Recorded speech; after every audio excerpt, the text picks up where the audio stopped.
Ang grandiosong chandelier ng pamosong hotel ay nagbigay liwanag sa buong ballroom na puno ng mga bisita para sa despedida party ni Nathan Montero. Eleganting nakabihis ang mga panauhin. Lahat ay bumabati sa kanya ng tagumpay ng Montero Enterprise, ang kumpanyang pinamumunuan niya bilang CEO. Hawak ang baso ng champagne, mayabang at kumpiyansa si Nathan sa bawat pakikipagkamay. Tila ba lahat ng naroroon ay bahagi ng tagumpay na ipinagmamalaki niya. Congratulations, Mr. Montero. Bati ng isa sa mga business partners niya, si Mr. Ramirez. Salamat, Mr. Ramirez. It's just the beginning. Canada will open more doors for us. Sagot ni Nathan na may bahid ng tiwala sa sarili ang boses. Nagpatuloy ang mga pagbati hanggang sa mapansin ng karamihan ang pagtawag ni Nathan ng pansin mula sa entablado. Tumikim siya ng kaunti. Pinapakalma ang lahat. Lahat ng mga mata ay nakatutok sa kanya. Naghihintay ng kanyang susunod na sasabihin. Una sa lahat, maraming salamat sa inyong pagdalo sa aking despedida party ngayong gabi. Ngunit may isa pang mahalagang balita akong nais ibahagi sa inyong lahat. Tahimik ang buong silid habang pinipigilan ng mga bisita ang kanilang mga hininga. Umaasa sa mga susunod na salita. Gusto kong i-anunsyo na engaged na ako kay Miss Elsa Madrigal and she is soon to be my Mrs. Montero. Sabi niya habang inabot ang kamay ng kanyang fiancé na si Elsa na nakatayo sa tabi niya. Mabilis ang palakpakan at pagbati mula sa mga bisita. Lahat ay nagulat at natuwa sa biglaang balitang iyon. Ngunit sa kabila ng saya ng mga naroroon, kitang-kita sa mukha ni Nathan ang malamig na ekspresyon.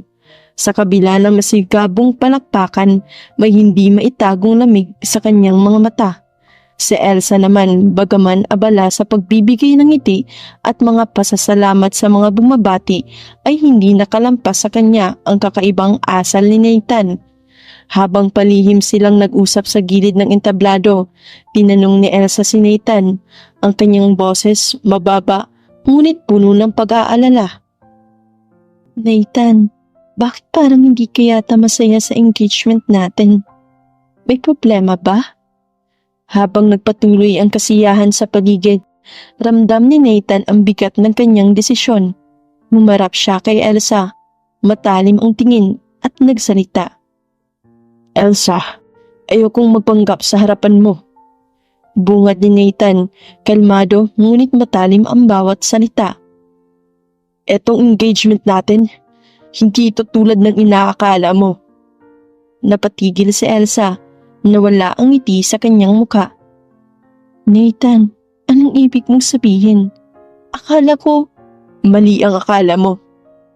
Putol ni Nathan, malamig ang tinig ngunit matigas. Hindi ito tungkol sa pagmamahal, Elsa. Hindi kailanman naging ganun. Isa lang itong kasunduan sa negosyo. Wala nang iba. Nanlaki ang mga mata ni Elsa, hindi makapaniwala sa narinig. Pero engaged tayo. Ang mga pamilya natin. Ang mga pamilya natin ang gumawa ng kasunduan, Elsa. Madiin na sagot ni Nathan, hindi binibitawan ang tingin. Pumayag ako dito dahil responsibilidad ko sila. Hindi dahil gusto kitang pakasalan. Ayokong umasa ka, Elsa. Nanikip ang dibdib ni Elsa sa sinabi ni Nathan at pansin iyon ni Nathan. Alam niyang matagal nang may gusto si Elsa sa kanya. Ngunit kahit kailan hindi siya nagka-interes sa dalaga. Bukod kasi sa hindi ito ang tipo niyang babae pagdating sa looks, ay masama pa ang ugali nito dahil spoiled ito sa mga magulang niya. Nagagalit siya sa mga magulang niya kapag di napagbigyan ang gusto niya at saksi si Nathan doon. Simula bata pa lamang kasi sila ay matalik na magkaibigan ang mga magulang nila. Hindi kita mahal, Elsa. Respeto ko ang pamilya mo. At malaki ang pasasalamat ko sa lahat ng naitulong nila sa pamilya ko. Pero hindi ko maibibigay sa iyo ang wala ako. My heart, it's not yours to take. Lumapit si Elsa, nanginginig ang boses. Pero pwede nating ayusin to, Nathan. Kaya kung sa mga huling salita na iyon, Tumalikod si Nathan. Iniwan si Elsa na nakatayo roon. Mabigat ang puso sa bigat ng katotohanan. Habang nakatalikod si Nathan, pinipilit niyang pigilan ang kabog ng kanyang dibdib. Alam niyang tama ang ginawa niya, pero hindi maalis ang bigat ng konsensya na iniwan niyang masama ang loob ni Elsa. Habang papalayo siya sa crowd ng party, nilapitan siya ng kanyang matalik na kaibigang si Marco. May dala pang baso ng alak. "Ethan, bro!" Bungad ni Marco. Medyo may ngiti sa mga labi. "Grabe naman ang ginawa mo. Narinig ko lahat ng sinabi mo kay Elsa. Ibang klase ka." Hindi tumingin si Nathan. Diretsong tumunga ng alak mula sa kanyang baso. "Alam mo naman ang totoo, bro. Napilitan lang ako para sa kumpanya. Kasunduan to ng mga pamilya namin, hindi ng mga puso namin. Mabuti nang malaman niya ang totoo." Tumawa ng bahagya si Marco, ngunit bakas ang pagdududa sa kanyang muka. Pero baka naman may chance pa. Seryoso, bro. Sobrang ganda ni Elsa, kaya baka magustuhan mo rin siya eventually. Alam mo yun, it takes time para ma-develop ang feelings. Napatingin si Nathan kay Marco. Kita ang pag-aalangan sa mga mata niya. "Bro, ilang beses ko bang sasabihin, wala akong nararamdaman para kay Elsa." Pero matigas si Marco. "Bro, kung ako yan, pipiliin ko ng pakasalan si Elsa. Hindi lang dahil maganda siya, pero matalino at mula sa maayos na pamilya. Para sa akin, jackpot na yun. Pag-isipan mo ulit, baka naman makahanap ka ng dahilan para mahalin siya." "You don't know her well, bro." Seryosong sabi niya. Napabuntong hininga si Nathan. Ramdam ang frustration ng bumabalot sa kanya. "Kung gusto mo si Elsa, sa'yo na lang siya. Wala akong pakialam." Diretso ang sinabi niya. Malamig ang tono, pero may halong inis. Napangisi si Marco, halatang hindi seryoso sa anok ni Nathan. "Hindi, bro. Hindi naman sa ganun. Alam ko mahirap tong sitwasyon mo. Pero kung ako tatanungin, sayang talaga si Elsa. Hindi lahat ng araw makakakita ka ng babaeng tulad niya." "Tulad niya? Isang spoiled brat?" Sarkastiko niyang sabi. Napailing na lamang si Marco at bahagyang umisi. Habang nagpatuloy ang gabi, hindi na nawala sa isipan ni Nathan ang bigat ng katotohanang binitawan niya. Alam niyang masakit para kay Elsa. Pero mas mabuti nang maging totoo sa simula pa lang kaysa sa patuloy na magpanggap sa isang relasyong kasunduan lamang ang namamagitan. Ilang sandali pa, lumapit si Elsa kasama ang kanyang ina. "Nathan," sabi ng ina ni Elsa. "Masama ang pakiramdam ni Elsa. Baka pwede mong ihatid siya pa uwi." "Masama daw ang pakiramdam niya. Hihintayin ko pa kasi ang ama niya na mukhang enjoy na enjoy makipagpintuhan at inuman sa mga kainuman niya." Lingid sa kaalaman ng ina ni Elsa, hindi naging maganda ang usapan nila ni Elsa tungkol sa nararamdaman ni Nathan. Ngunit kailangan niyang magpanggap na sweet sa kanyang fiancé. "Of course, Mrs. Santos." Sagot ni Nathan na may pilit ng ngiti. "Ako na po ang bahala kay Elsa. Huwag po kayong mag-alala." Habang tinutulungan niyang umupo si Elsa sa kotse, ang bawat hakbang at bawat salita ay tila nagiging isang pagsubok para sa kanya. "Salamat, Nathan," sabi ni Elsa habang papasok sa kotse. "Sorry kung naabala kita." "Walang anuman," sagot ni Nathan. "Yung kanina pala, yung sinabi mo, naiintindihan naman kita eh. At alam ko balang araw, magugustuhan mo din ako, Nathan. Bigyan mo lang ako ng pagkakataon." Malumanay na sabi ni Elsa. Ngunit hindi na sumagot pa si Nathan at iniban niya ang usapan. Nagpaalam siya rito sa pag-alis niyang papuntang Canada. "Bukas ng 1 PM ang flight ko papuntang Canada. Pagbalik ko, aasikasuhin na natin ang kasal natin. All you need to do is to cooperate, Elsa." Malamig na boses niyang sabi. Pilit namang ngumiti si Elsa sa kanya at nang makarating na sila sa mansyon ay nagpaalam na sila sa isa't isa. Ilang sandali pa ay nakabalik na siya sa hotel at agad siyang lumapit sa kanyang ina at ama pati na rin sa mga bisita upang magpaalam na uuwi na dahil kailangan niya pang magpahinga. Bukas na ang flight niya at kailangan niyang paghandaan ang mga trabahong kakaharapin niya para sa expansion ng kumpanya. Kinabukasan ay maaga nga siyang nagising upang ihanda ang mga dadalhin niya. Ngunit hindi niya mawari kung bakit parang nagdadalawang isip siya na para bang iba ang kutob niya. Ngunit hindi na lamang ito pinansin. Bago pa man tumungo sa airport, naglaan ng oras si Nathan upang magpaalam sa kanyang mga magulang sa mansyon. Pumunta siya sa silid ng kanyang ina at ama na nakaupo sa kanilang sofa sa sala na tila nag-aabang sa kanya. Dad, Mom, I'll go ahead now. Kailangan kong pumunta sa airport ng mas maaga. Gusto ko lang sanang magpaalam at magpasalamat sa lahat ng suporta niyo. Pangako mong magiging maingat ka, Nathan. Sabi ng kanyang ina na tila nagpipigil ng luha. I'm so very proud of you, son. Hindi ako nagkamaling ipagkatiwala ko sa iyo ang kumpanya. Opo, Dad. Huwag po kayong mag-alala. Hindi ko po kayo bibiguin. Kumpiyansang sagot ni Nathan. Nang nagyakapan sila, naramdaman ni Nathan ang init ng suporta at pagmamahal ng kanyang pamilya. Sa wakas, pumanhik siya sa kotse na naghihintay sa kanya. Bago pa man pumasok sa loob, lumingon siya sa mansyon. Ang isang bahagi ng kanyang puso ay naiwan doon kasama ang kanyang pamilya. Ang bawat hakbang patungo sa airport ay tila pagsalubong sa bagong responsibilidad, ngunit ang mga alaala ng pagmamahal at suporta mula sa kanyang pamilya ay palaging magbibigay sa kanya ng lakas sa paglalakbay na iyon. Around 1 p.m. ay lumipad na nga ang eroplanong sinasakyan ni Nathan habang siya naman ay nakaupo sa tabi ng bintana. Nagmamasid sa mga tanawin ng lupa na unti-unting nalalayo. Saglit naman siyang pumikit at huminga ng malalim upang mag-relax. Ngunit bigla namang umusbong ang boses ng piloto sa intercom. Isang announcement for an emergency landing. Naramdaman ang tensyon sa loob ng eroplano. Ang mga tao sa paligid ay nag-usap ng nag-aalala. Ang ilan ay naglalabas ng kanilang mga telepono. Anong nangyayari? Tanong ni Nathan sa babaeng nakaupo sa tabi niya na halatang natatakot. May problema yata sa makina. Sagot ng babaeng pasahero din, ang boses ay nanginginig.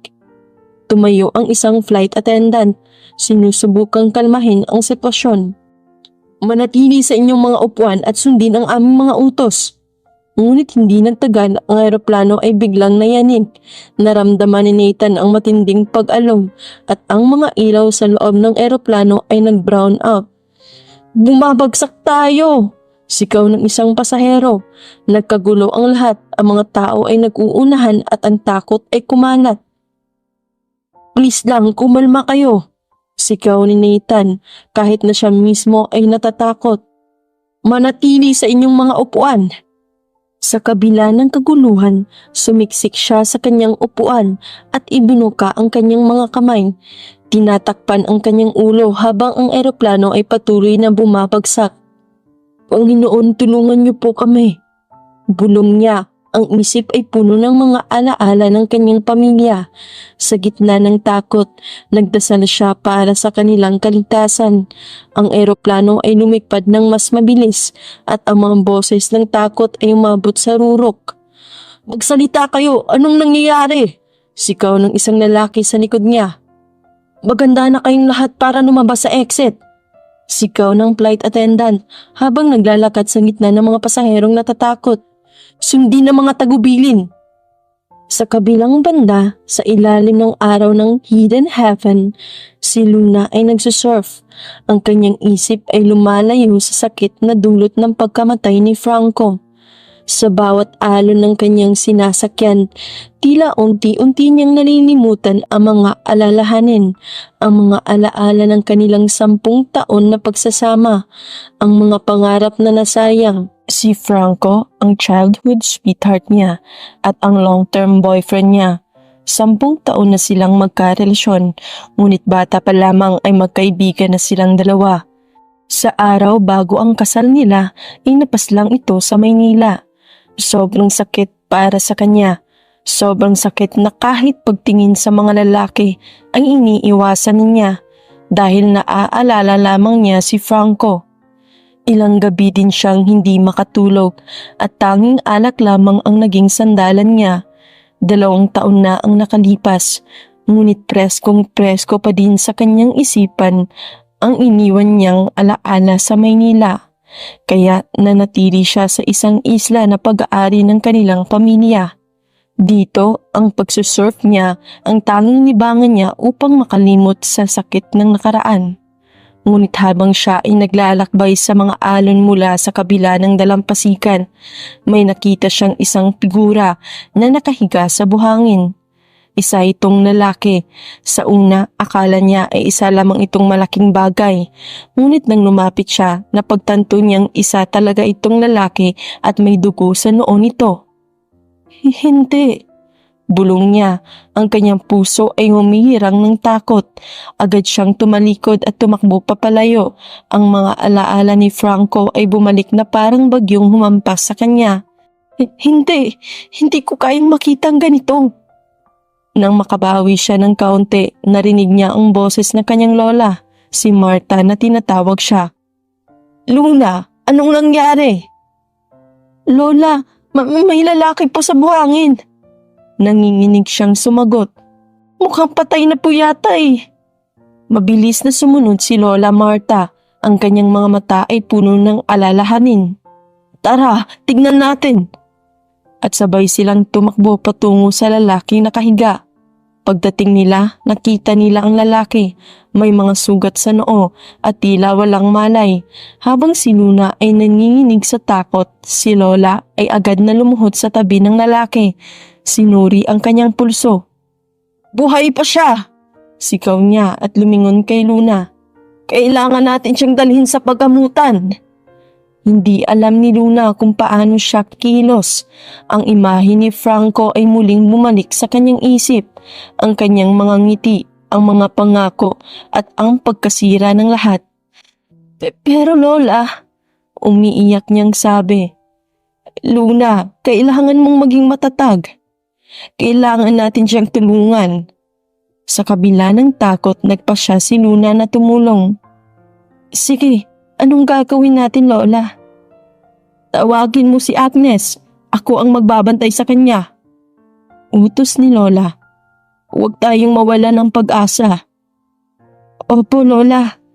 Sabi ni Luna. Nanginginig ang kanyang boses.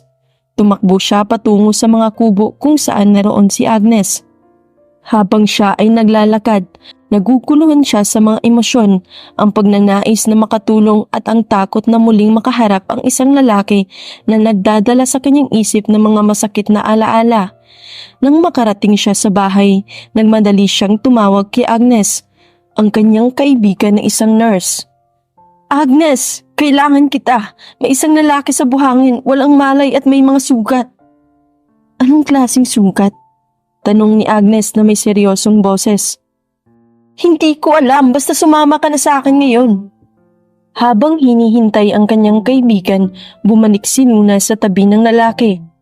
Nakaupo si Lola Marta sa kanyang tabi. Patuloy na pinagmamasdan ang kanyang kondisyon.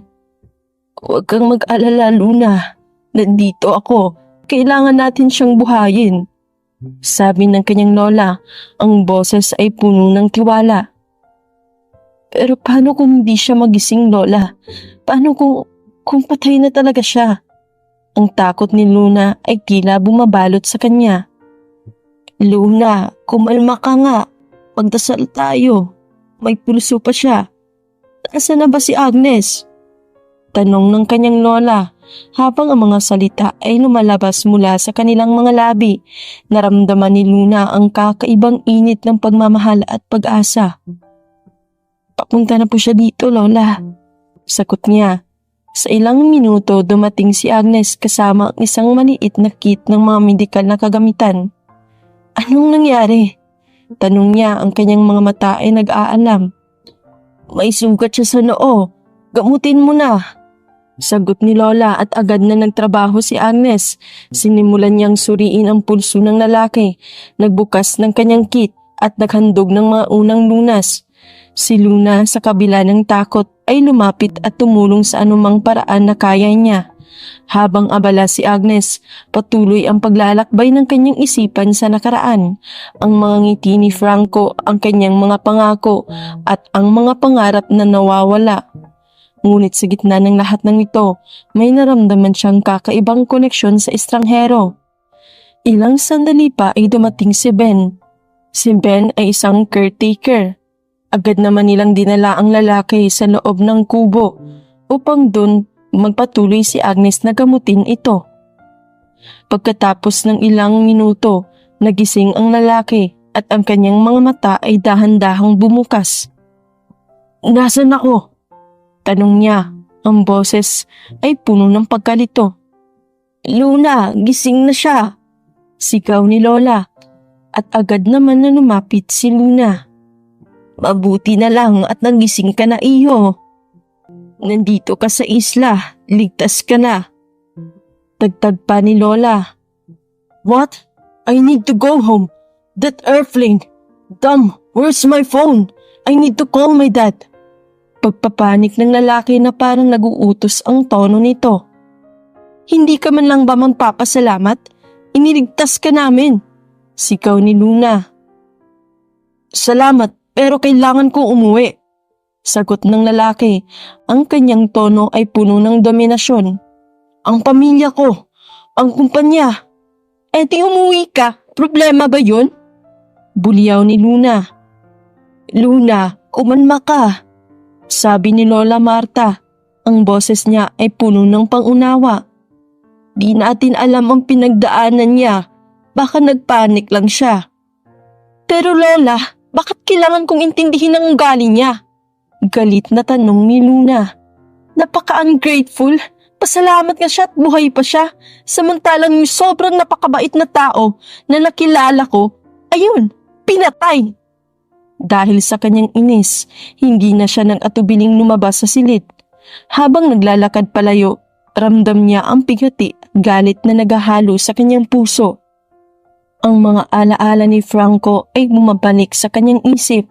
Sa tuwing maiisip niya ang araw na pinatay ang dating nobyo, naiiyak na lamang siya sa sobrang sakit. Samantalang si Nathan naman ay kinausap ng mahinahon ni Lola Marta. Naiintindihan kasi ni Lola Marta kung saan nanggagaling ang sinasabi niya kanina. Alam ni Lola Marta na nag-aalala lamang ang binata sa mga magulang niya dahil malamang ay naghahanap na ang mga iyon sa kanya. Anong pangalan mo, iho? Tanong ni Lola Marta.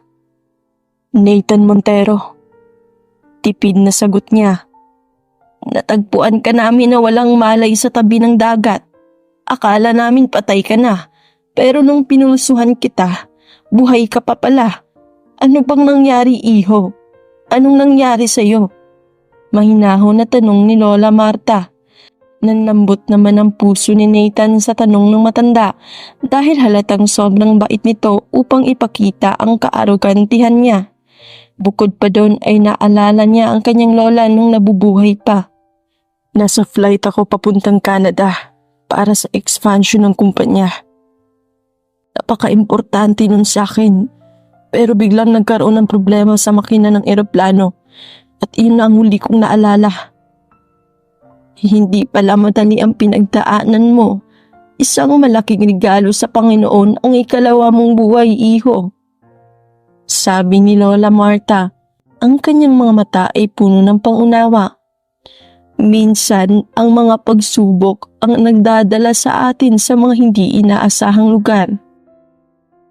Nagpapasalamat po ako, Lola. Humihingi rin ako ng paumanin sa naging asal ko kanina. Sabi ni Nathan, ang tono niya ay may pagninilay. Nagmamadali lang kasi akong makauwi. Nag-aalala ako para sa pamilya ko. I'm sure na balitaan nilang nangyari at baka akala talaga nila ay patay na ako. Normal lang ang mag-alala, iyo. Ang importante ngayon ay ligtas ka na.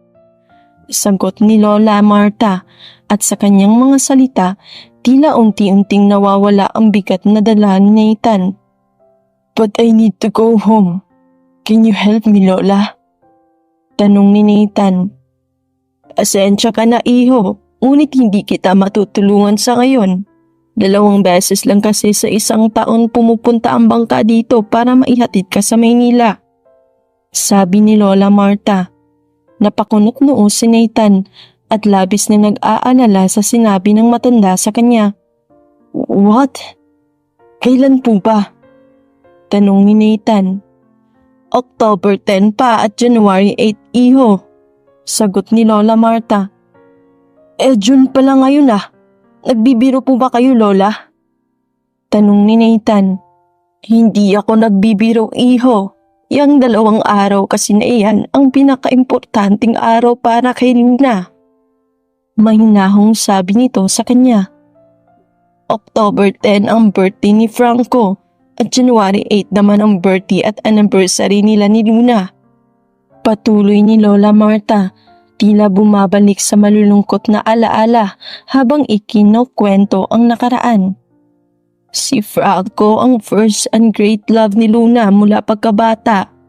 Ikakasal na sana sila pero bago pa ang kasal, pinaslang si Franco ng mga tambay habang naglalakad. Hindi na natuloy ang kasal.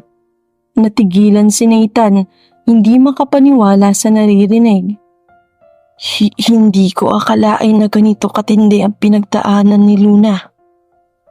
Tumango si Lola Marta. Malungkot na ngumiti. Mahal na mahal ni Luna si Franco. Sila ang magkasama mula bata pa. Pero bago pa sila ikasal, nawala si Franco sa pinakamasakit na paraan. Hanggang ngayon, dala pa rin ni Luna ang bigat ng pagkawala niya. Habang nakikinig si Nathan, bumalik sa isip niya ang kanyang naging asal kanina. Ang walang pasasalamat at ang pagmamadali niyang umuwi kahit hindi pa niya lubos na naiintindihan ang kalagayan. Nakaramdam siya ng bigat sa kanyang dibdib. Kaya siya nandito para makalimot at makapag-move on. Ang pamilya niya ang naglagay sa kanya sa isla na ito na pagmamay-ari nila. Wika ni Lola Marta. Pero Lola, kung gusto niya talagang makamove on at makalimot, bakit inaalala pa rin niya ang araw ng anniversary nila at ang pagkamatay ni Franco? Di ba dapat ay ibaon na ito sa limot? Naguguluhang sabi ni Nathan. Nagmahal ka na ba, iho? Seryosong tanong ni Lola Marta sa kanya. Nagulat si Nathan sa tanong ni Lola Marta sa kanya. Nauutal naman siyang sagutin ito dahil alam niya sa sarili niya na hindi pa siya nakaramdam ng pagmamahal sa isang babae sa buong buhay niya. Kahit siya ay ikakasal na. Hindi pa po. Nauutal na sagot ni Nathan. Biglang bumukas ang pinto at pumasok si Luna. May dalang tray ng pagkain. Ngunit halatang malamig ang kanyang ekspresyon. Tumingin siya kay Nathan. Ngunit sa halip na bumati, nanatili ang lamig sa kanyang boses. Nandito na ang pagkain. Halika na Lola, kumain na tayo. Sabi ni Luna nang hindi man lang tinitignan si Nathan ng diretso. Ramdam ni Nathan ang malamig na distansya ng kanyang tono. Nag-alangan si Nathan. Salamat. Sabi niya pero parang wala lang kay Luna ang kanyang mga salita. Hindi siya niyaya ni Luna na kumain. Agad ding lumabas si Luna matapos siyain si Lola Marta na kumain. Hindi na nag-abala pang makipag-usap pa kay Nathan. Naiwan siyang naguguluhan at may bigat sa dibdib.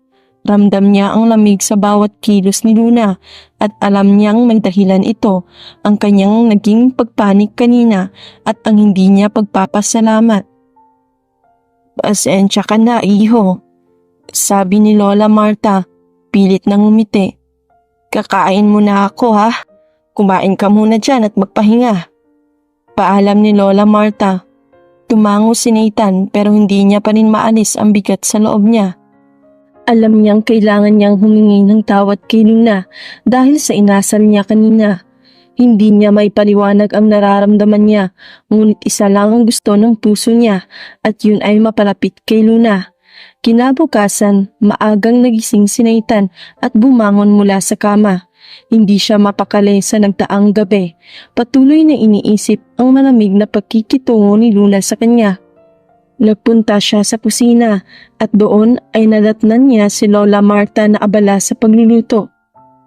"Magandang umaga, iho," bati ni Lola Marta habang inihahanda ang almusal. "Magandang umaga rin po, Lola," sagot ni Nathan, ngunit halata ang pagkakabalisa sa kanyang mukha. Mabilis niyang sinunyapan ang paligid. Naghahanap ng isang tao, si Luna. Napansin ni Lola Marta ang pagsilip ni Nathan. "Hinahanap po ba si Luna?" Tanong ng matanda, tila nahulaan ang nasa isip ng binata.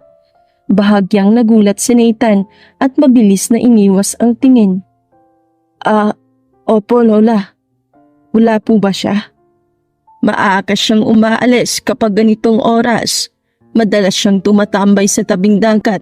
Doon siya nagpapahinga," sagot ni Lola Marta habang nag-aayos ng mga plato. Narinig ni Nathan ang sagot at agad siyang nagpaalam. "Lola, pupunta lang po ako sa tabing dagat para magpahangin." Tumango si Lola Marta. Tila alam na ang tunay na dahilan ng binata. "Sige, iho, ingat ka doon." Lumabas si Nathan, ngunit hindi lang ang sariwang hangin ang kanyang hinahanap. Umaasa siyang makikita niya si Luna at magkakaroon ng pagkakataon upang humingi ng tawad sa kanyang inasal. Habang naglalakad siya patungo sa tabing dagat, ang mga alon ng dagat ay tila sumasalubong sa kanyang mga kaba at pag-aalala. Nang malapit na siya sa dalampasigan, tumigil siya sandali at huminga ng malalim. Nakita niya si Luna sa di kalayuan, nakatayo sa tapat ng dagat, tila nagmumuni-muni. Nakaalalay ang kanyang mga kamay sa maliit na bangka habang nakatingin sa malayong abot tanaw. Kinakabahan si Nathan, ngunit alam niyang ito na ang tamang oras para lumapit at humingi ng tawad. Maingat siyang lumapit, pilit na inaayos ang sarili. "Luna," tawag ni Nathan, bahagyang garangal ang boses. Nagulat si Luna sa biglang pagsulpot ni Nathan, ngunit hindi niya ito tinignan ng diretsyo. Sa halip, pinanatili niya ang tingin sa malayong karagatan. "Anong ginagawa mo dito?" Malamig na tanong niya, hindi man lang tumitingin sa binata. Napayuko si Nathan. "Gusto ko sanang humingi ng tawad sa inasal ko kahapon." Simula niya, pilit na hinahanap ang tamang salita. "Alam kong hindi maganda ang ginawa kong pagpanik at pagdiman na umuwi. Hindi rin ako agad nakapagpasalamat sa inyo, lalo na sa ginawa mo para iligtas ako." Tumahimik si Luna, hindi kaagad nagsalita. Ramdam ni Nathan ang bigat ng hangin sa pagitan nila, ngunit hindi siya sumusuko. "Alam ko rin na wala akong karapatang magdiman o maging pabigat sa inyo, lalo na hindi ko pa lubos na maiintindihan ang sitwasyon dito. Kaya sana mapatawad mo ako, Luna." Patuloy ni Nathan, senserong nakatingin kay Luna kahit hindi siya nito tinutugunan. Sa wakas, huminga ng malalim si Luna at dahan-dahang lumingon kay Nathan. Bagamat may bakas pa rin ang lamig sa kanyang mukha, nabawasan na ang tindi ng kanyang galit. "Hindi ko kailangan ng paghingi ng tawad mo, Nathan." Malamig pa rin sabi ni Luna. "Huwag mo na lang akong kausapin, pwede ba yon?" "Bakit naman?" tanong ni Nathan. "Ayoko makipag-usap sa lalaki," sagot niya. "Bakit ayaw mo?" tanong ni Nathan. "Umalis ka nga sa harapan ko," bulyaw ni Luna. Sige, kung yan ang gusto mo," tugon ni Nathan. Matapos ang sagot ni Nathan, tahimik na nagpatuloy si Luna sa pagtitig sa dagat. Tila nag-iisip pa rin ng malalim. Unti-unti na namang pumapatak ang luha ni Luna nang maisip niya si Franco. Naalala niya ang pagiging seloso nito. Alam niyang hindi ko gustuhin ni Franco na makipag-usap siya sa kahit sinong lalaki. "Don't worry, love. Alam mo naman kung gaano kita kamahal, di ba?" Mahina niyang sabi habang nakatingala sa kalangitan. Lumipas ang mga araw at nanatiling malamig ang pakikitungo ni Luna kay Nathan. Kahit anong gawing pagtulong ni Nathan sa mga gawain sa bahay, mula sa pag-igib ng tubig hanggang sa pag-aayos ng mga gamit, hindi man lang ito pinapansin ni Luna at madalas pa nga ay naiirita siya. Parang bawat galaw ni Nathan ay nagdagdag lamang sa bigat ng kanyang damdamin. Kung maaari lang tawagan ni Luna ang kanyang ina upang magpadala ng bangka para mapauwi na si Nathan sa Maynila, matagal na sana niyang ginawa. Ngunit walang signal ang isla at tila ang bawat araw ay nagiging mas mahirap para kay Luna na makasama si Nathan sa iisang bubong. Ang tanging komunikasyon niya sa labas ay sa mga espesyal na araw lamang, tuwing October 10 at January 8, ang mga araw na nagpapakuha siya ng bangka upang dumalaw sa puntod ni Franco. Alam ng pamilya ni Luna kung gaano kalalim ang sugat na iniwan ni Franco sa kanyang puso. Naiintindihan nila ang kanyang pag-iisa, ang kanyang tahimik na kalungkutan na nakabalot sa mga alaala ng kanilang pagmamahalan. Hindi rin nila pinipilit si Luna na bumalik sa dating buhay niya dahil batid nila ang bigat ng bawat anibersaryo ng kanyang pagkawala. Dahil dito, mas pinipili ni Luna ang maging malayo sa isla kung saan walang makakasira sa kanyang tahimik na pamumuhay. Samantala, si Nathan naman ay patuloy na nag-aalala para sa kanyang kumpanya at pamilya sa Maynila. Madalas niyang iniisip kung ano na ang nangyayari sa kanila. Habang siya ay na-stranded sa isla, alam niyang kailangan siyang makita ng mga tauhan niya, lalo na sa mga oras na kailangan siya ng kumpanya bilang kanilang CEO. Pero sa kabila ng mga pag-aalala, naguguluhan siya sa sariling damdamin. Para bang kahit ano pa man ang takbo ng oras, mas gusto niyang manatili sa isla kahit na alam niyang hindi siya kailangan doon. May isang bagay kay Luna na hindi niya maipaliwanag. Ang malamig nitong pakikitungo, ang bigat sa mga mata nito at ang tahimik na sakit na tila bumabalot sa bawat kilos nito ay nagbigay kay Nathan ng kakaibang pagnanasa na tulungan siyang gumaling. Ngunit sa tuwing tinutulungan niya si Luna, lalo lang siyang pinapalayo nito. Hindi niya maipaliwanag, ngunit nararamdaman niya na parang may mas malalim na sugat sa puso ni Luna. Isang sugat na hindi pa niya lubos mauunawaan. Isang gabi, habang nakahiga si Nathan at nakatingin sa bubong ng kubo, hindi niya maiwasang tanungin ang sarili kung bakit mas gusto niyang manatili rito. Dapat ay iniisip niya ang pamilya niya at ang kumpanya. Pero tila nag-iba ang kanyang mga prioridad. Minsan nakikita niyang iniisip si Luna higit pa sa sarili niyang pamilya, kahit alam niyang wala siyang pag-asa na mapalapit sa kanya. Ano ba itong nararamdaman ko? Bulong niya sa sarili. Alam niyang hindi siya dapat nanguhulog kay Luna, lalo na't halatang ayaw nito sa kanya. Ngunit hindi niya maiwasang makaramdam ng pagnanais na mapalapit dito. Natulungan ito sa kabila ng malamig na pagtanggi. Kinabukasan, tulad ng dati, naabutan niya si Luna na naglalakad patungo sa tabing dagat.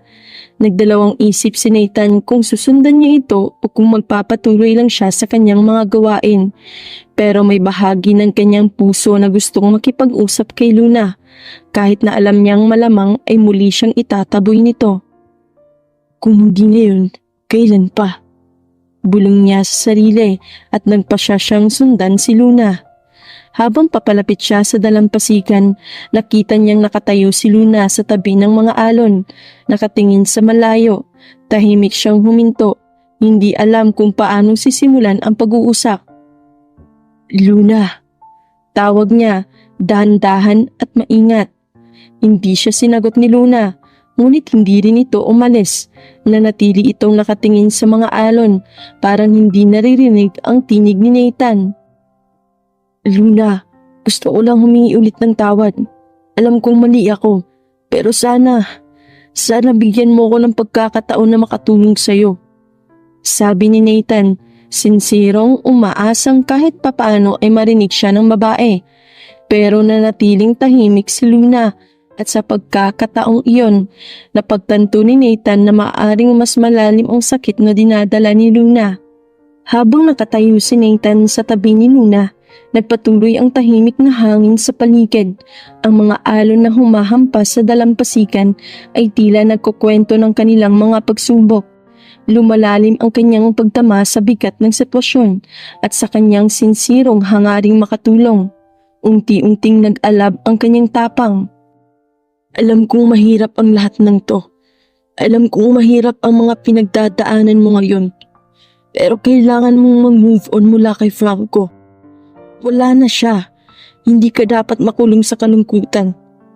Bigla itong nagalit at ibinato ang tingin sa kanya. Ang mga mata ni Luna ay puno ng apoy. Anong karapatan mong sabihin niya, Nathan? Pasigaw niyang sagot. Ang boses niya ay naglalaman ng galit. Wala kang alam. Si Franco ang naging mundo ko.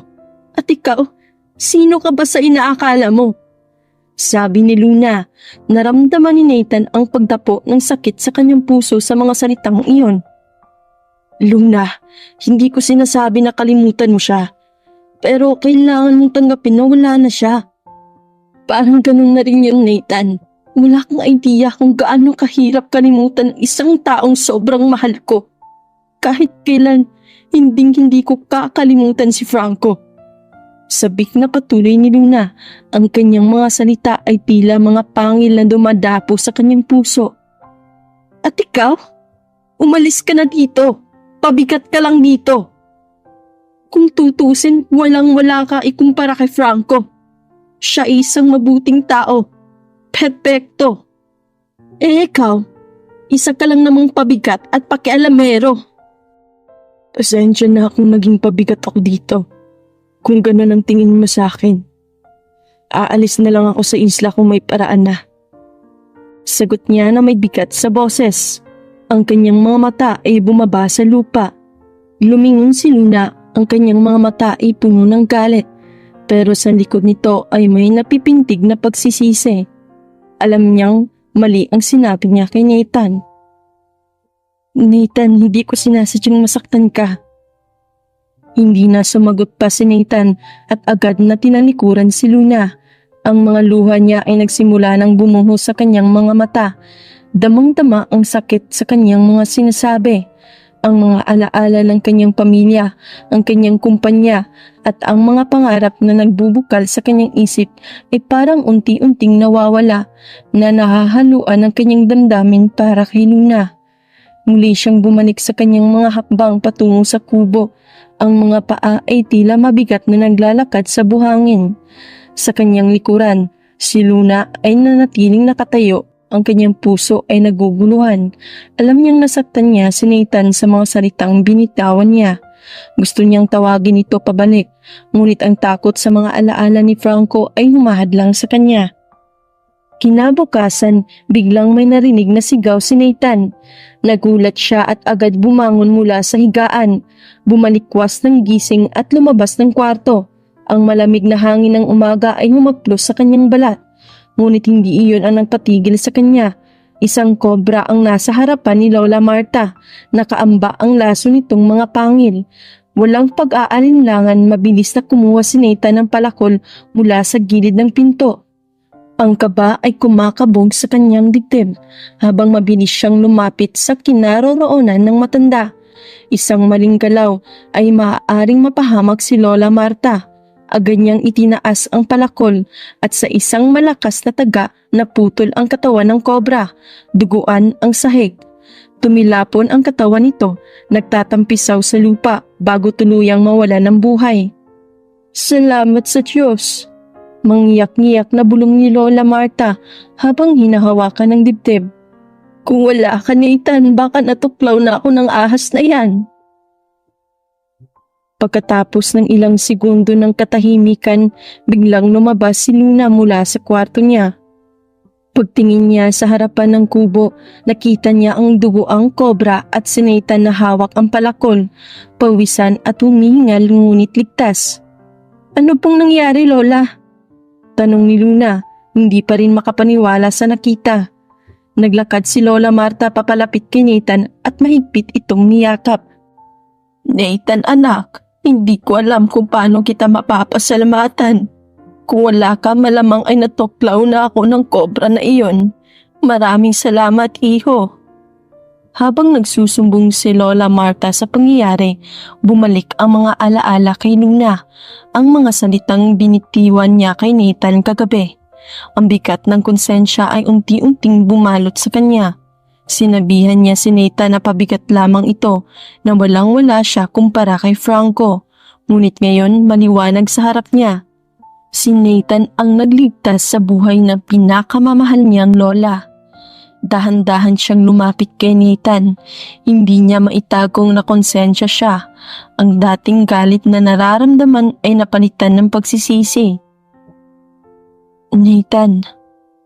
Mahina niyang tawag. Patawarin mo sana ako. Tumingin si Nathan sa kanya. Kitang-kita pa rin ang lungkot sa mga mata nito mula sa mga nangyari kagabi. Ngunit wala na ang galit.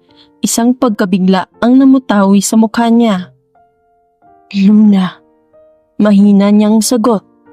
Huminga ng malalim si Luna at nagpatuloy. Hindi ko dapat sinabi yung mga bagay na yun. Hindi kita pinakinggan. Untang ko sa iyo ang buhay ni Lola Marta. Hindi kita dapat sinaktan ng ganun. Nagsalubong ang mga mata nila at sa kauna-unahang pagkakataon naramdaman ni Luna ang kabutihan ni Nathan, ang kanyang katapatan at dedikasyon na handang mag-alaga at magligtas. Kahit hindi siya perpekto tulad ng dati niyang mahal, nakita niyang totoo at mabuting tao si Nathan. Salamat. Simpleng tugon ni Nathan. Ngunit naroon ang tunay na pagpapakumbaba sa kanyang boses. Muli ay bumalik sa isipan ni Luna si Franco, ngunit ngayon hindi na siya tinatalo ng mga alaala nito. At habang tumutok siya kay Nathan, may kaunting pagbabago sa kanyang puso. Naging magaan ang loob niya sa binata.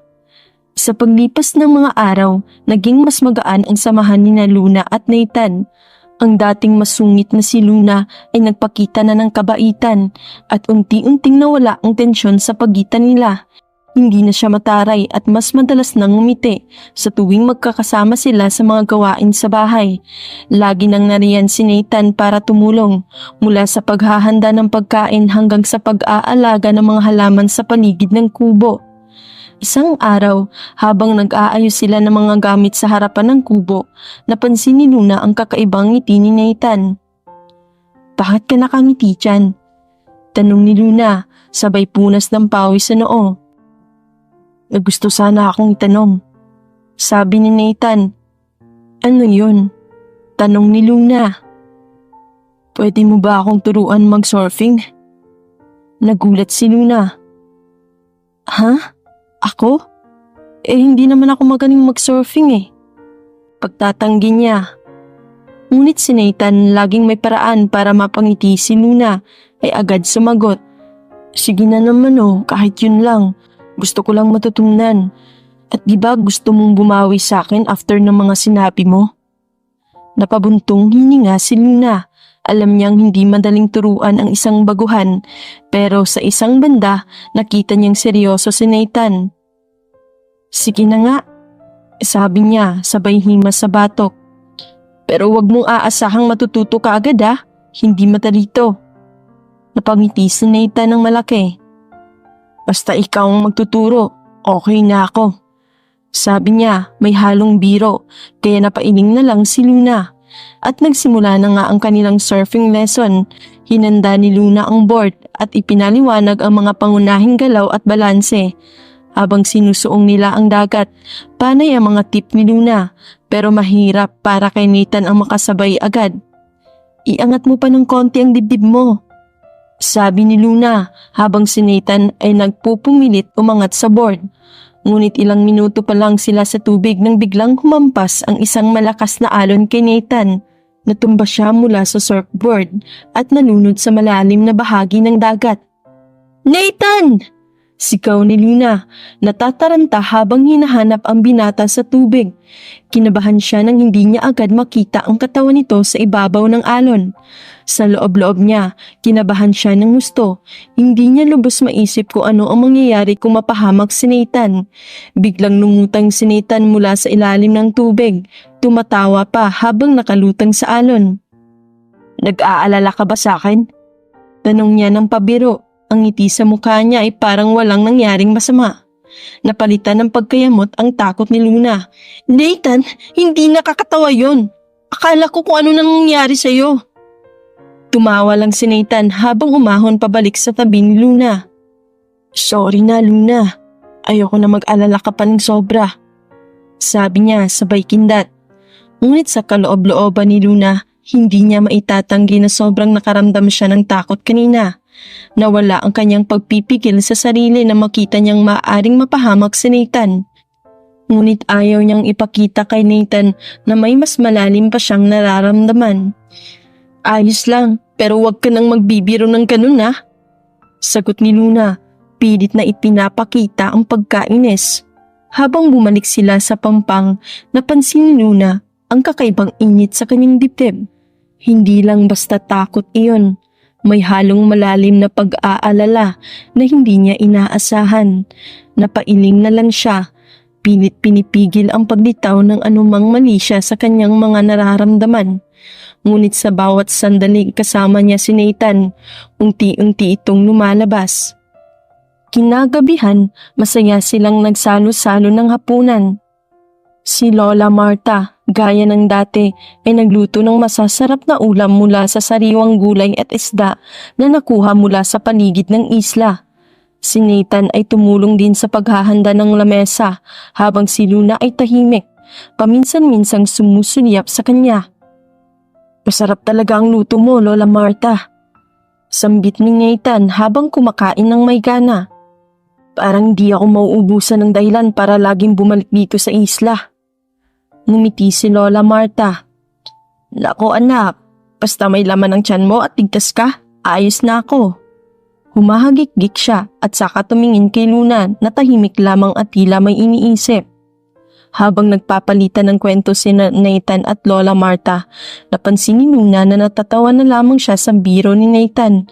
Ngunit may bumabagabag pa rin sa kanya tungkol sa nangyari kanina sa dagat, kaya't nagsumbong siya kay Lola Marta. "Si Nathan naman kasi kanina, Lola. Nakakainis, binibiro ako habang nagsisurf kami. Akala ko natangay na siya ng alon," sabi ni Luna, kunot noo. Napatingin si Nathan sabay ngisi. "Sorry na, Luna. Hindi ko lang alam na mag-aalala ka pala ng ganun." Si Lola Marta naman, habang nakikinig, ay lihim na napangiti. Ramdam niya ang pag-aalala ni Luna, hindi lang bilang isang kaibigan, kundi bilang isang taong malapit nang magbukas ng puso para sa iba. Nakikita niya sa bawat kilos at galaw ni Luna na unti-unti nang nagkakagusto ito kay Nathan kahit pa sinusubukan itong itago. "Luna, sobra kaya atang nag-aalala kay Nathan ha?" Napalunok si Luna, halatang nahuli sa usapan. "Hindi naman, Lola. Natawa lang kasi siya kanina nagkawa pa niyang magbiro." Ngumiti si Lola Marta. Alam niyang hindi iyon ang buong katotohanan. "Alam mo, Luna, hindi ka naman ganito," sabi ni Lola Marta. Medyo seryoso ang tono. "Naaalala ko nung buhay pa si Franco. Ganyan ka rin mag-alala. Laging nag-iingat para sa taong mahal mo." Natahimik si Luna habang si Nathan ay nanatiling nakatingin. Iniintindi ang sinasabi ni Lola Marta. "Ako, Lola, hindi naman ganun."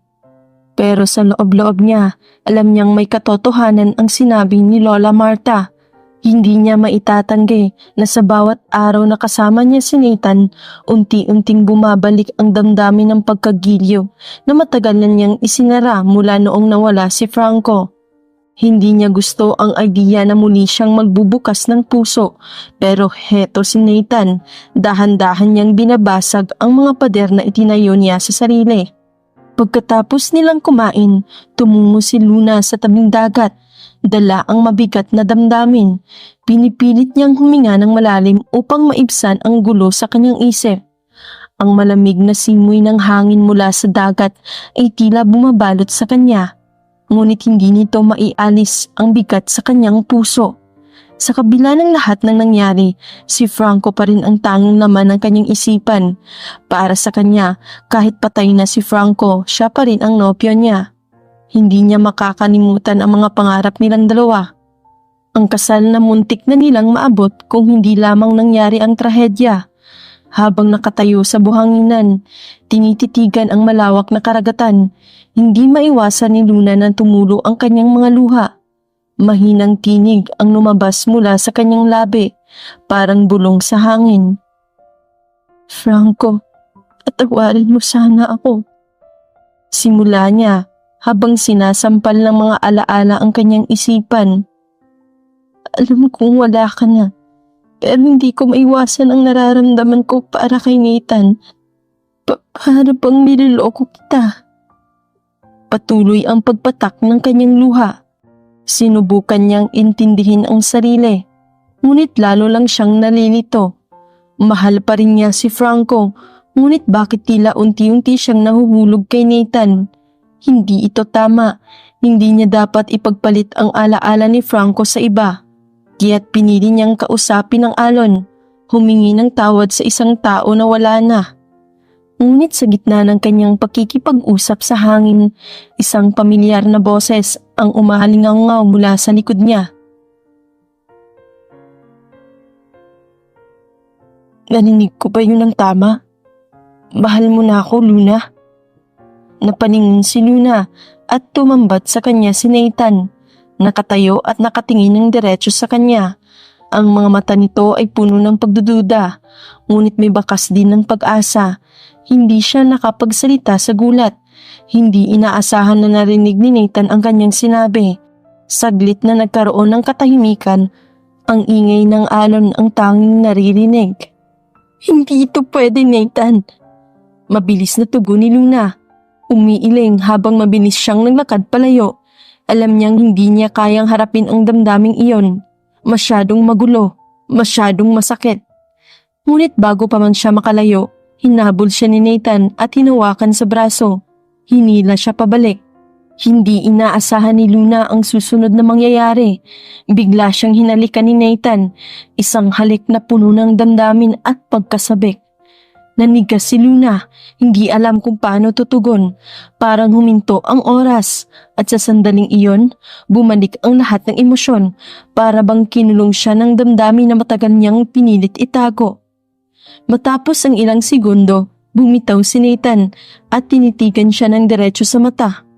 Luna, kahit maging rival ako, handa ako. Mahal kita. Mahal na mahal. Sabi ni Nathan, ang boses niya ay puno ng katotohanan. Naiyak si Luna. Hindi niya alam kung ano ang sasabihin o gagawin. Naramdaman niyang parang bumabalik sa kanya ang lahat ng sakit, lahat ng takot na mawala ang taong mahal niya. Hindi niya kayang sumugal sa damdaming ito. Hindi pa siya handa. Kaya't sa gitna ng kanyang kalituhan at sakit, tumakbo siya papalayo. Iniwan si Nathan sa buhanginan habang ang mga luha ay patuloy na umaagos mula sa kanyang mga mata.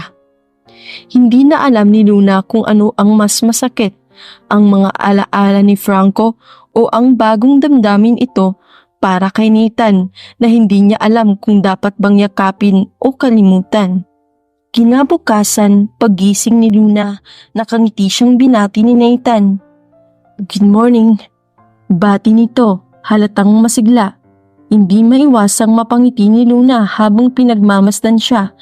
Nang pumasok sila sa kusina, natatawa si Lola Marta. Alam mo ba, nagluto ang batang yan para sa atin. Sabi ni Lola Marta. Tignan mo ang hotdog at durog na itlog. Natawa na lamang si Luna nang makita ang inihain ni Nathan. Simple at halatang sablay ang pagkakaluto, pero may kung anong kakaibang saya ang pumuno sa puso niya. Kitang-kita niya na walang alam sa pagluluto si Nathan, pero ang effort na iyon ang mas tumatak sa kanya. Sa isip ni Luna, hindi basta-basta ginagawa ng isang lalaki ang ganito kung hindi mahalaga ang isang babae sa kanya. Ligid sa kaalaman ni Lola Marta at ni Luna, si Nathan ay isang CEO at galing sa mayamang pamilya. At kahit ganoon, nagawa pa rin niyang magluto para iparamdam kay Luna ang nararamdaman niya. Pasensya na kung hindi ako ganun kagaling magluto. Biro ni Nathan, nakangiti habang binubuksan ang kape. Pero nagawa ko lahat yan para sa'yo. Nagpasalamat si Luna. Hindi maitanggi ang kilig na nararamdaman niya sa mga salita ni Nathan. Masaya silang kumain ng almusal, puno ng tawa at kwentuhan. Muling sumiklab ang kanyang damdamin, ngunit pilit niya itong tinatago. Iniisip na maaaring pananantalian lamang ito. Pagkatapos kumain, nag-alok si Luna na siya na ang maghuhugas ng mga plato. Habang abala sa pag-aayos ng kusina, inutusan ni Lola Marta si Nathan. Nathan anak, kunin mo yung mga kahoy doon sa pinagbilaran natin para makapagsaing tayo mamaya. Agad na sumunod si Nathan at tumungo sa labas. Nang makalabas si Nathan, dahan-dahang lumapit si Lola Marta kay Luna. Luna, malumanay niyang simula, ngunit may bigat ang kanyang tanong. Nagulat si Luna sa tanong, ngunit hindi siya nagpahalata. Hindi Lola, hindi pa ako handa. Hindi ko kayang lokohin si Franco. Mahinang tugon niya habang pilit na iniiwasan ang mga mata ni Lola Marta. Napabuntong hininga si Lola Marta. Apo, wala na si Franco. Wala na tayong magagawa roon. Mahinahong sabi ni Lola Marta. Pero halata ko sa iyo. Mahal mo na si Nathan, hindi ba? Pilit itinanggi ni Luna ang mga nararamdaman niya. Ngunit may bahaging totoo ang sinabi ni Lola Marta. Lumambot ang puso niya para kay Nathan, lalo na sa mga simpleng bagay na ginagawa nito para sa kanya. Pero hindi niya kayang tanggapin pa ang idea na nagkakaroon siya ng damdamin para sa iba, lalo na't parang pinapalitan niya si Franco. Patuloy si Lola Marta. Isa pa Luna, huwag mong hayaang mawala ulit ang lalaking mahal mo. Nawala na si Franco sa'yo. Sana huwag mong hayaang mangyari ulit yan kay Nathan. Napaisip si Luna sa mga salitang iyon. May katotohanan, ngunit may alinlangan pa rin sa kanyang puso. Pero Lola, aalis rin si Nathan pagdating ng bangka sa susunod na buwan. Babalik siya sa buhay niya sa Maynila. Napangiti naman si Lola Marta at napailing. Bakit siya aalis kung may dahilan na siyang manatili dito? Luna, alam kong mahal ka rin ni Nathan. Kitang-kita ko yan sa mga ginagawa niya. Natahimik si Luna. Alam niyang may punto si Lola Marta, pero hindi niya alam kung kaya niyang harapin ang lahat ng ito. Masakit pa rin ang pagkawala ni Franco at ngayon parang ang damdamin niya para kay Nathan ay nagiging mas malalim araw-araw. Ngunit natatakot siya. Natatakot siyang masaktan muli. Natatakot na baka magbago si Nathan o mawala ito bigla sa kanya, tulad ng nangyari kay Franco. Habang naroon si Luna, naguguluhan at puno ng emosyon, dumating si Nathan, dala ang mga kahoy. Tumingin siya kay Luna at ngumiti. Mission accomplished. Biro nito, itinatapon ang bigat ng kinuha. Ngumiti lang si Luna, pero sa loob-loob niya, ang mga tanong ay patuloy na gumugulo. Kinakapihan habang ang malamig na simoy ng hangin ay dumadampi sa kanyang balat, naglakad si Luna sa tabing dagat. Kailangan niyang makapag-isip, kailangan niyang huminga. Ang dagat ay tila naging kanlungan niya sa tuwing bumibigat ang kanyang damdamin. Ngunit sa malayo, napansin niyang may isang pamilyar na lalaki na nakaupo malapit sa tubig. Si Nathan, nakayuko ito, tila may malalim na iniisip. Ilang sandali pa, hindi na napigilan ni Luna ang sarili. Bagaman, dapat ay iniiwasan niyang maging malapit pa kay Nathan. Hindi niya kayang baliwalain ang lungkot na nakikita niya sa mga mata nito. Naglakad siya palapit at nang makalapit na siya, tahimik niyang tinanong, "Ano ang iniisip mo?" Napatingin si Nathan sa kanya, halatang nabigla sa bigla ang pagdating niya. Bago pa ito makasagot, inunahan na ni Luna. "Iniisip mo ba ang mga magulang mo?" Tumango si Nathan, isang mabigat na tango na tila puno ng pag-aalala. "Oo," maikling sagot nito. Nagbigay naman si Luna ng maliit na ngiti. Sinubukan niyang pakalmahin ang kalooban ni Nathan.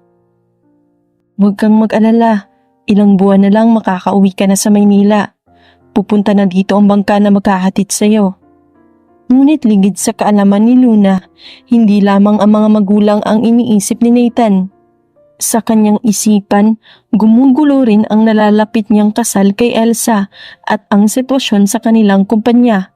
Mahal na mahal niya si Luna, ngunit walang kasiguraduhan kung pareho ba ang nararamdaman nito para sa kanya. Alam niyang sa oras na bumalik siya sa Maynila, haharapin na niya ang katotohanang ipapakasal siya kay Elsa, isang kasal na hindi niya pinapangarap. Naputol ang kanyang mga iniisip nang marinig niyang muli ang boses ni Luna. "Alam mo," mahina ngunit puno ng emosyon ang tono ni Luna, "para akong nabuhay muli. At yun ay dahil sa iyo." Nabigla si Nathan. Tumingin siya kay Luna na tila nagulat sa narinig. "Salamat, Nathan." Patuloy ni Luna. "Salamat kasi pinaramdam mo sa akin kung paano mabuhay muli. Kung paano." Ngunit natigilan siya, nahihiya at tila hindi niya kayang ipagpatuloy ang sasabihin. Hindi na nakatiis si Nathan. Desperadong nagtanong, "Paano?" Nagpakatapang si Luna. Nagdesisyon siyang sabihin na ang matagal niyang kinikimkim. "Magmahal muli." Pag-amin niya, napangiti si Nathan, hindi makapaniwala sa narinig. "Mahal mo ko?" Halos hindi makapagsalita sa sobrang kaba at saya. Tumango si Luna. Alam niyang hindi ito ang inaasahang oras para sa ganitong pag-amin. Ngunit nais niyang malaman ni Nathan ang kanyang nararamdaman bago pa man ito umalis.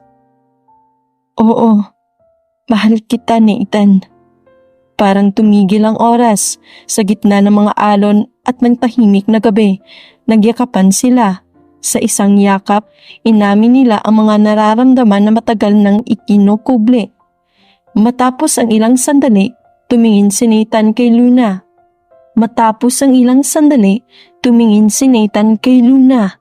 Tinanong niya ito, "Mahal mo pa ba si Franco?"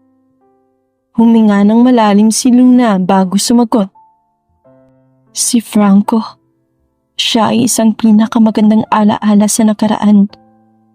Pero ikaw, Nathan, ikaw ang taong gusto kong makasama hanggang sa kinabukasan." Napangiti si Nathan. Ang puso niya ay punong-puno ng saya at pag-asa. Sa gabing iyon, sa ilalim ng mga bituin at sa harap ng mapayapang dagat, natagpuan nila ang isa't isa at nabuksan ang bagong kabanata sa kanilang buhay. Sa loob ng 3 buwan, nahanap ni Nathan at Luna ang saya ng kapayapaan sa piling ng isa't isa. Ang kanilang mga araw ay puno ng tawanan, tahimik na paglalakad sa tabing dagat at ang mga gabing puno ng pag-uusap tungkol sa mga pangarap at kinabukasan. Hindi nila inaasahan ang bilis ng pag-usbong ng kanilang pagmamahalan, ngunit pareho silang handang ipaglaban ito. Isang gabi, habang sila'y nakaupo sa tabing dagat at pinagmamasdan ang mga alon, napansin ni Luna na parang may mabigat na dinadala si Nathan. Tahimik itong nakatanaw sa kalayuan. Tila malalim ang iniisip. Sa kanyang paglapit, napansin niyang tila may inaantay si Nathan. Ang hangin. "Franco." Marahang bulong ni Nathan. Tinutok ang paningin sa alon. Tila kinakausap ang isang espiritu na di niya nakikita. Alam kong wala ka na at hindi kita makakausap ng harapan. Pero gusto ko pa rin humingi ng basbas. Alam kong mahal mo si Luna. Mahal ko rin siya at gusto ko siyang alagaan tulad ng pangako ko sa kanya.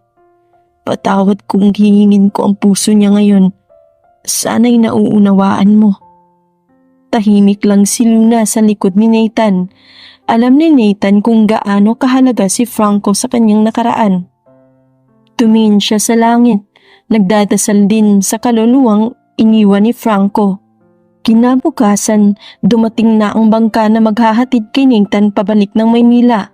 Kasama si Luna, tumayo sila sa gilid ng daungan habang tinatanaw ang papalapit na sasakyan. Handa ka na ba? Tanong ni Luna. Handa na ako, Luna. Sagot ni Nathan. Kailangan kong ayusin ang lahat, ang kumpanya at ipaalam kay Dad na buhay ako. Sumama si Luna kay Nathan pabalik ng Maynila, hindi para alalahanin na naman si Franco, kundi para magkaroon ng oras upang makasama ang kanyang pamilya at harapin din ang kanyang sariling buhay. Pagdating nila sa daungan ng Maynila, nagpaalam sila sa isa't isa, ngunit puno ng pag-asa ang bawat yakap at tingin nila sa isa't isa. Babalik ako para sa iyo, Luna. Pangako ni Nathan. Pagkatapos ng lahat ng to, ipapakilala kita bilang girlfriend ko. Bago sila maghiwalay, iniabot ni Luna ang isang maliit na papel na may nakasulat na address. Dito mo ako makikita, Nathan, kapag handa ka na. Sumakay si Nathan ng taxi pauwi sa mansyon ng kanilang pamilya. Nang makarating siya, inaasahan na niya ang reaksyon ng kanyang mga magulang. Pareho silang nagulat at sobrang natuwa na makita siya, lalo na't iniisip nilang matagal na siyang nawala at malamang ay patay na. Nathan! Halos sabay sabi ng kanyang ina at ama habang niyayakap siya. Buhay ka! Hindi matigil ang kanyang ina, habang ang kanyang ama naman ay tila hindi pa rin makapaniwala sa nakita. Matapos ang ilang sandali ng muling pagsasama, naupo silang lahat sa sala at sinabi ni Nathan na may mahalaga siyang sasabihin tungkol sa kasal nila ni Elsa. Ngunit bago pa siya nagsalita, naunahan siya ng kanyang ama. Anak, may balita kami tungkol kay Elsa. Sabi ng ama niya. Hindi na matutuloy ang kasal dahil buntis siya at si Marco ang ama. Halos hindi makapaniwala si Nathan.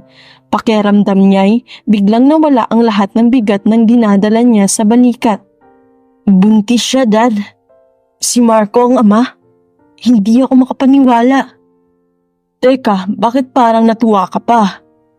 Una ng kanyang ama, napakunot ang noo. Ngumiti si Nathan at hindi na itinago ang kanyang nararamdaman. May girlfriend na ako, Ma'am, Dad. Hindi ko na kailangang ituloy ang kasal kay Elsa. Talaga, iho? Sino? Tahimik muna si Nathan bago sumagot. Si Luna. Siya ang nagligtas sa akin sa isla. Siya ang kasama ko sa loob ng 3 buwan. Napakunot noo ang kanyang ama. Ano? Taga-isla? Bababa lang ang antas ng pamumuhay sa mga lugar na yun, Nathan. Hindi ba mas mabuti kung ang kapatid na lang ni Elsa? Si Celine, ang pakasalan mo. Mas nararapat siya sa'yo. Ngunit matapang na ipinaglaban ni Nathan ang kanyang damdamin. No, Dad. Si Luna ang mahal ko. Wala ako ngayon kung hindi dahil sa kanya. Siya ang nagligtas sa buhay ko. Siya ang dahilan kung bakit ako buhay. Natamimi ang kanyang ama habang ang kanyang ina ay tahimik lang na nakikinig. Sa ayaw at sa gusto niyo, Dad, si Luna lang ang papakasalan ko. Kinabukasan, maagang nagising si Nathan, puno ng kaba at pananabik. Hiniling ng kanyang mga magulang na makilala si Luna at ngayong handa na siyang ipakilala ang babae sa kanyang buhay, hindi na siya nagdalawang isip na puntahan ito. Habang papalapit sila sa address na ibinigay ni Luna, inakala niyang isang simpleng tahanan ang sasalubong sa kanya. Isang tahimik at payak na lugar tulad ng kanilang pinagdadaanan sa isla. Ngunit nang huminto ang kanyang driver sa harap ng isang malaking gate, hindi niya napigilang magulat. Isang mansyon ang nakatayo sa kanyang harapan, napapalibutan ng malawak na hardin at mataas na bakod. Halos hindi makapaniwala sa kanyang nakikita. Ipinagpatuloy ng driver ang pagbusina at maya-maya ay lumabas ang isang security guard. "Ako po si Nathan, kaibigan ni Luna." Pinaalis ng guard ang sasakyan at pinaakyat siya sa maluwag na driveway ng mansyon. Hindi pa man siya nakakapasok ng tuluyan, sinalubong na siya ni Luna na may ngiti sa labi at agad siyang niyakap ng mahigpit. "Nathan! Akala ko ba mag-aayos ka pa ng kumpanya? Hindi ko inaasahan na pupunta ka kaagad dito." Masaya nitong sabi. Natigil naman sila nang marinig ang mga boses mula sa likuran nila. Nakita niya ang mga magulang ni Luna, sina Mr. and Mrs. Villapuente, ang mga may-ari ng Villa Estate Company, isa sa pinakamalaking negosyante sa bansa. Laking gulat ni Nathan nang malaman na sila pala ay isa rin sa mga major investors ng kanyang kumpanya. Masiglang binati siya ng mga magulang ni Luna. "Nathan, I'm glad to see you again. Akala namin lahat ay patay ka na. Matagal na kaming bilib sa'yo bilang CEO. Ikaw pala ang lalaking iniligtas ng anak namin." Habang masaya nilang pinag-uusapan ang mga nangyari sa isla, biglang napatingin si Mr. Villapuente kay Nathan at nagtanong, "Pero Nathan, ano nga ba ang nangyari sa kasal niyo ni Elsa Madrigal? Malapit na yun, di ba?" Biglang nagbago ang ekspresyon sa mukha ni Luna. Napakunot noo ito, tila hindi makapaniwala sa kanyang narinig. Hindi na siya naghintay ng sagot, sa halip mabilis siyang nag-walk out. Iniwan sina Nathan at ang kanyang mga magulang sa kanilang gulat. Agad na hinabol ni Nathan si Luna. Natataranta habang tinatawag ang pangalan nito. "Luna, sandali lang!" Nang makorner niya si Luna sa isang tahimik na bahagi ng mansyon, lumingon ito sa kanya, halatang nainis. "Kasal ni Elsa? Hindi mo man lang sinabi sa akin na ikakasal ka na. Bakit mo itinago sa akin yun, Nathan?" "Hindi na matutuloy ang kasal, Luna." Pahayag ni Nathan, mabilis na nilinaw ang sitwasyon. "Buntis si Elsa pero hindi ako ang ama. Si Marco ang ama ng bata. Hindi ko rin talaga mahal si Elsa. Napilitan na nga ako makipagsundo noon dahil sa pamilya namin. Ikaw lang ang mahal ko, Luna." Huminga ng malalim si Luna. Iniintindi ang paliwanag ni Nathan. Ngunit halatang nasaktan pa rin sa hindi nito pagsasabi agad. "Bakit hindi mo man lang sinabi?" "Naisip ko na wala namang silbi pang pag-usapan yun. Dahil hindi na mahalaga si Elsa sa akin. Ang mahalaga lang ay ikaw, Luna. Patawad kung hindi ko kaagad ipinaalam sa'yo. Pero please, maniwala ka sa akin. Wala akong ibang nais kundi ikaw lang, Luna." Sa huli, lumambot din ang puso ni Luna. Ramdam niya ang sinseridad sa boses ni Nathan. "Nathan, okay na. Patawarin mo rin ako kung nag-walkout ako kanina. Nasaktan lang talaga ako." Nagyakapan silang dalawa. Nagkatingin na ng may ngiti at sa puntong iyon ay alam nilang hindi na sila maghihiwalay. Pagbalik niya sa mansyon, kinagabihan kasama si Luna. Nagulat ang mga magulang ni Nathan nang ipakilala niya si Luna bilang kanyang girlfriend at bilang nag-iisang anak ni Mr. Rodolfo Villafuente, isa sa mga big investor ng kanilang kumpanya. "Siya ang babaeng nagligtas sa akin, Dad," sabi ni Nathan na puno ng pagmamalaki, habang masayang ipinapakilala si Luna. "Siya ang babaeng mahal ko at ang papakasalan ko." Natuwa naman ang mga magulang ni Nathan, gayon din ang mga magulang ni Luna. Nakitang-kita ang pagmamahalan ng dalawa. Mabilis na naghilom ang sugat ng nakaraan ni Luna at pinatunayan naman ni Nathan ang kanyang pagmamahal sa pamamagitan ng pag-alok ng kasal sa kanya. Matapos ang ilang buwan, hindi nagdalawang isip si Luna at tinanggap ang alok ng lalaking mahal niya. Ilang taon ang lumipas, masaya silang nagsasama bilang mag-asawa at biniyayaan ng isang anak na pinangalanan nilang Ismael. Isang araw nagpasya silang bumalik sa isla kung saan nagsimula ang kanilang kwento. Hawak-hawak ang kamay ng kanilang anak. Tumingin sila sa kalangitan na tila pinasasalamatan ang bawat hakbang ng kanilang paglalakbay. Sa harap ng alon at sa katahimikan ng isla, muling naramdaman ni Nathan ang pagpapala ng kalikasan at ang basbas ni Franco na siyang nagbuklod sa kanilang dalawa.